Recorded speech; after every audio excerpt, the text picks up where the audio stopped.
À peine 3 semaines plus tôt, Superman s'est improvisé shérif planétaire en barrant la route aux troupes doraviennes qui s'apprêtaient à déferler sur un territoire du nom de Jahanpur. Comme il fallait s'y attendre, cet acte a déclenché une controverse internationale titanesque quant à sa légitimité à s'ingérer dans les affaires souveraines des nations. Dans la foulée, une brute énigmatique affublée du sobriquet Marteau de Boravie a surgi de nulle part pour se mettre à démolir Superman avec une sauvagerie inouïe. Un Superman en vrac s'écrase lamentablement dans ce trou misérable et gelé de l'Arctique, tout juste capable de frétiller. Il émet un sifflement pitoyable suppliant son acolyte canin, Krypto le super chien, de lui sauver la mise. L'indéfectible Krypto traîne alors la carcasse pathétique de Superman jusqu'à la forteresse de la solitude. Toute une armée d'automates, doublée par un assortiment d'acteurs de seconde zone, dépose l'homme d'acier sur une couchette pour le rafistoler au laser sous un soleil synthétique. Ces engins cliquetants estiment également que c'est le moment rêvé pour régurgiter en hologramme un message de Jor-El et Lara, les parents de Kal-El décédés depuis des lustres. C'est une espèce de vomi dégoulinant d'optimisme sur sa destinée de fanal pour l'humanité tout entière. À peine remis sur pied, cet abruti de Superman repart crânement vers Métropole pour s'encaisser une nouvelle raclée mémorable de la part du marteau. On découvre que le marteau est en réalité un malfrat sous stéroïdes nommé Ultraman, dont la cervelle se fait enculer par le plutocrate Lex Luthor. Nonobstant cette manipulation cérébrale, Superman se fait tout de même proprement étriller car Ultraman est tout bonnement un meilleur cogneur. Pendant ce temps, Luthor s'adonne à un concours de quéquettes avec des sous-fifres du gouvernement d'Argus, dont fait partie l'intransigeant Rick Flag Sr. Luthor choigne sur les exploits de Superman car le gouvernement américain a passé un pacte clandestin et sordide avec cette bande de connards de Boravians. Il traîne également un complexe d'infériorité chétif et pathologique, haïssant Superman simplement parce qu'il fait passer les humains ordinaires pour d'insignifiantes merdes. Pour bien étaler sa perversité, Luthor prend pour cible un civil lambda nommé Malik Ali, juste parce qu'il a porté secours à Superman durant le carnage. Quel parfait et authentique fumier! Clark parvient à ramper avec sa carcasse endolorie jusqu'à son poste au Daily Planet, simulant une existence normale. Il trime comme un forçat aux côtés de la brillante Lois Lane et du photographe obsédé par son objectif, Jimmy Olsen. Il est contraint de subir les foudres médiatiques pour l'incident boravien avec leur président Vassil Gurkos en chef d'orchestre de cette curée. Plus tard dans la soirée, Lois surprend Clark dans son appartement en train de jouer les cordons bleus car de toute évidence, ils baisent ensemble. Elle sait qu'il est Superman depuis une éternité, ce qui constitue sans doute l'unique part d'honnêteté dans leur relation et prouve qu'elle n'est pas une demeurée. Il accepte stupidement son interview, mais elle lui assène immédiatement la vérité en pleine face, pulvérisant sa version autosatisfaite des faits. Lois lui passe un savant monumental et à juste titre pour s'être immiscé dans la politique étrangère alors qu'il aurait simplement dû rester le cul vissé chez lui. Il tente de justifier sa bévue avec un poncif à la con sur de prétendues vies innocentes en jeu. Peu convaincue, la brillante Loi suggère sagement de mettre leur relation en suspens pour le bien de sa propre putain de santé mentale. Luthor se pointe ensuite en Antarctique avec Ultraman et sa nouvelle experte en technologie, une femme du nom d'Angela Spica. Spica, qui se fait appeler l'ingénieur, a été littéralement infusée de nanites qui lui permettent de dégueuler technologiquement n'importe quelle arme qu'elle peut concevoir. Ces salopards s'infiltrent dans la forteresse de la solitude et barbotent Krypto sans la moindre subtilité. L'ingénieur pirate ensuite le réseau informatique kryptonien avec une facilité déconcertante. Quelle putain de vaste blague! Elle déniche le message intégral de Jor-El et Lara, dévoilant de passage que Clark, dans son incommensurable et putain d'aveuglement, n'a jamais daigné écouter. Son plan diabolique étant amorcé, Luthor ordonne à ses sbires de lâcher une bestiole à Metropolis qui mute en un kaiju colossal. Superman se manifeste, s'efforçant encore de jouer son numéro de saint en essayant de raisonner le monstre sans recourir à la violence. Mais sa routine de pacifiste est fort heureusement interrompue par 3 autres méta-humains qui s'invitent à la fête. Il s'agit de la Justice Gang, une équipe au nom absolument merdique composée de Guy Gardner, Mr. Terrific et de la redoutable Hawkgirl. Tout ce bordel est financé par un autre milliardaire louche à souhait, Maxwell Lord, parce que c'est ainsi que ce monde tourne. Superman tente de jouer au mal dominant pour les contraindre à suivre ses ordres, mais Mr. Terrific catapulte une tonne d'explosifs directement dans les entrailles du monstre. La créature implose, au grand imprévisible et moralisateur de Superman. Au moment précis où la foule commence à acclamer ses sauveurs, Luthor pirate tous les écrans de la ville pour une déclaration fracassante. Il diffuse le message complet et non censuré de Jor-El et Lara, traduit pour que cette putain de planète entière s'en prenne plein la gueule. Superman pise enfin le couplet qu'il avait zappé, ses géniteurs annonçant sans phare qu'ils l'ont expédié sur Terre pour soumettre la planète entière à grands coups de bite. Voilà ce qu'on appelle une putain de révélation qui change la donne, pas vrai? Les citoyens de Metropolis, en authentiques crétins versatiles, se retournent instantanément contre Superman. En l'espace d'une trentaine de secondes, il passe du statut de champion adulé à celui d'ennemi public numéro 1. Superman est absolument sidéré de découvrir que ses parents étaient des fascistes galactiques qui le destinaient à devenir un salaud de conquérant planétaire. Il pique une crise de larmes d'émo géant et abandonne son poste de héros dans un accès de rage, laissant la Justice Gang se démerder avec des inepties comme une fée intergalactique. Il inflige même à la brillante Lois une séance d'apitoiement lamentable, géniant sur ce qu'il est putain de censé foutre de sa vie. Des figures publiques comme Peacemaker commencent à le dénigrer ouvertement dans les médias car tout le monde adore achever un dieu déchu. Il apprend que Luthor a kidnappé Krypto et part confronter le crin d'œuf à ce sujet.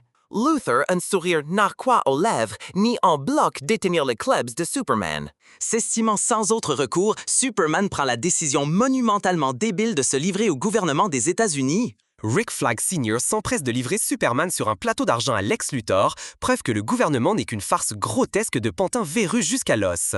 Luthor l'incarcère dans une dimension de poche de sa propre fabrication, un purgatoire sur mesure pour quiconque ose lui barrer la route. Cette geôle est déjà peuplée d'autres pauvres airs, y compris, et c'est impardonnable, la propre ex-petite amie de Luthor. Il jette Superman dans une cellule avec un méta-humain nommé Joseph, qui porte le sobriquet ridicule de Métamorpho.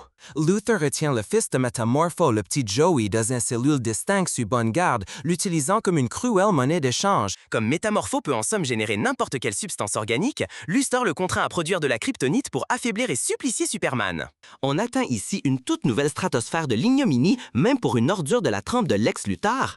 Par d'instant, la compagne du moment de l'État, F. Teschmacher, qui subit en silence depuis une éternité, atteint finalement son seuil de tolérance. Oh putain, j'en ai plein le cul face à ces sévices permanents.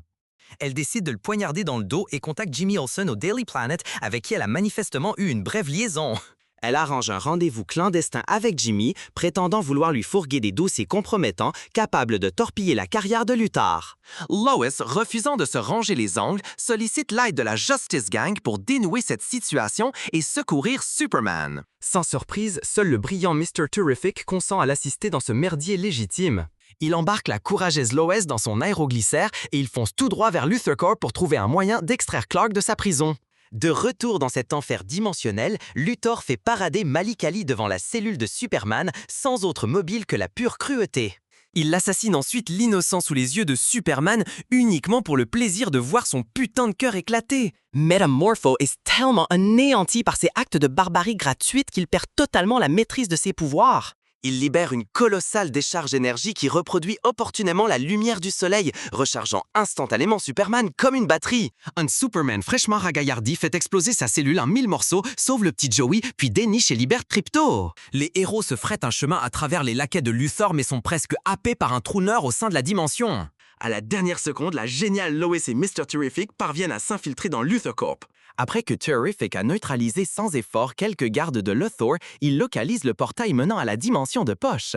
Terrific avertit que la création de portails en série, comme le pratique Luthor, est extrêmement périlleuse et risque de déchirer le tissu de la réalité. Ils plongent quand même dans la dimension car quel autre putain de choix ont-ils? Ils réussissent à retrouver Superman, Métamorpho, Krypto et le petit Joey au milieu de ce chaos apocalyptique. Ils s'extraient tous in extremis de la dimension de poche en déliquescence juste avant que le portail ne se referme définitivement. C'est un miracle pur et simple qu'ils s'en soient tous sortis indemnes. Lois, usant de sa vivacité d'esprit, amène Clark à la ferme familiale de Smallville pour lui remettre les idées en place. Clark s'engage dans une longue discussion avec son père, Jonathan, sur la supériorité morale et haute baliverne sentimentale. Son père lui sert un discours bateau et bien pensant sur la manière dont ses actes, et non ses origines, ont façonné le héros qu'il est. C'est exactement le genre de laïus de poster de motivation dont un boy scout comme Superman a besoin pour se sortir les doigts du cul. Luthor, comme on pouvait s'y attendre, découvre l'évasion de Superman et pique une colère noire monumentale. Après avoir craché une dernière insulte abjecte à la courageuse Eve, celle-ci se dirige vers la salle des serveurs pour assouvir sa juste vengeance. Elle appelle Jimmy et lui annonce qu'elle lui envoie tous les dossiers sur Luthor à la condition qu'il recouche ensemble. Jimmy accepte, mais elle se fait immédiatement alpaguer par Ultraman, qui embarque sans ménagement la brave femme. Elle réussit à expédier les fichiers à Jimmy, qui constate avec agacement qu'il ne s'agit que d'une série de selfies aguicheurs. Mais lorsqu'il les montre à Lois, son flair de super détective remarque des documents cruciaux à l'arrière-plan des clichés. La perspicace Eve amassait donc secrètement des preuves contre cette ordure depuis le commencement. Lois lâche cette bombe à son rédacteur en chef, Perry White, et il mobilise toute l'équipe du Daily Planet. Ils s'entassent tous dans le vaisseau de Monsieur Terrific pour enfin exposer ces salauds méchants à la face du monde. Un Luthor ivre de rage rouvre la dimension de poche pour y jeter l'héroïque Eve, mais ce geste se mit en son ultime erreur apocalyptique. Sa putain de connerie arrogante provoque une brèche cataclysmique, ouvrant un trou noir de la taille d'une métropole en plein cœur de la ville. Au même instant, le président Gurkos ordonne à l'armée boravienne de faire à nouveau mouvement sur Jaranpur. Leur objectif, cette fois, est de purement et simplement massacrer tous les manifestants sans la moindre once d'hésitation. Un groupe d'enfants à Jahanpur brandit courageusement un drapeau et implore Superman de venir à leur rescousse. Superman, témoin de ce chaos imminent, se décide enfin à replonger dans la mêlée. Mr. Terrific lui intime d'aller colmater la brèche dans la réalité à Metropolis, car le trou noir menace d'anéantir la ville entière. Tandis qu'il tente de réparer ce désastre cosmique, Ultraman jaillit de la faille et se remet à le tabasser. Il est alors révélé qu'Ultraman n'est qu'un simple clone que Luthor a fabriqué dans un laboratoire. Luthor se croit toujours le grand marionnettiste, dirigeant le clone via un réseau de caméras drones. Mais Clark siffle alors Krypto, qui démontre à l'univers entier pourquoi il est le cabot le plus compétent qui soit. Le super chien pulvérise la totalité des drones de Luthor, remettant les pendules à l'heure. Superman dévie alors la trajectoire d'Ultraman, expédiant le clown s'abîmer dans le trou noir. Il neutralise également l'ingénieur, la laissant inconsciente mais par pitié vivante. Surplombant le chaos, les journalistes du Daily Planet diffusent au monde entier l'intégralité des preuves accablant Luthor. Le monde apprend qu'il soutenait la Boravie uniquement pour transformer une partie de Jaranpur en son propre putain de royaume privé. De retour à Jaranpur, Superman a dépêché Guy Métamorpho et la puissante Rock Girl pour protéger la population des agresseurs. Guy Gardner se sert de son anneau de Green Lantern pour faire joyeusement exploser les chars boraviens.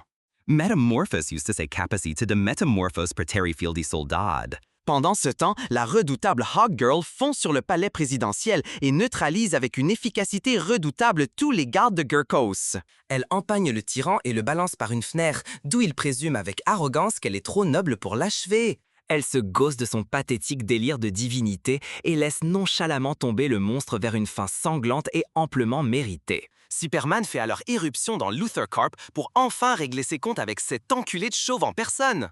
Mr. Terrific pire les systèmes et parvient à sceller cette maudite faille, sauvant ainsi Metropolis. Luthor ne fait que divaguer comme un dément, avouant avoir orchestré tout l'incident international dans le seul but de se défaire de Superman. Superman lui rétorque par un sermon grandiloquent sur son humanité, une assertion qui est franchement plus que discutable.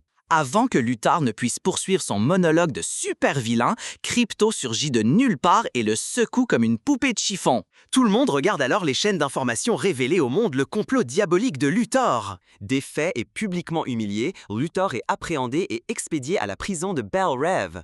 Métamorpho, ayant prouvé sa valeur, intègre officiellement la Justice Gang.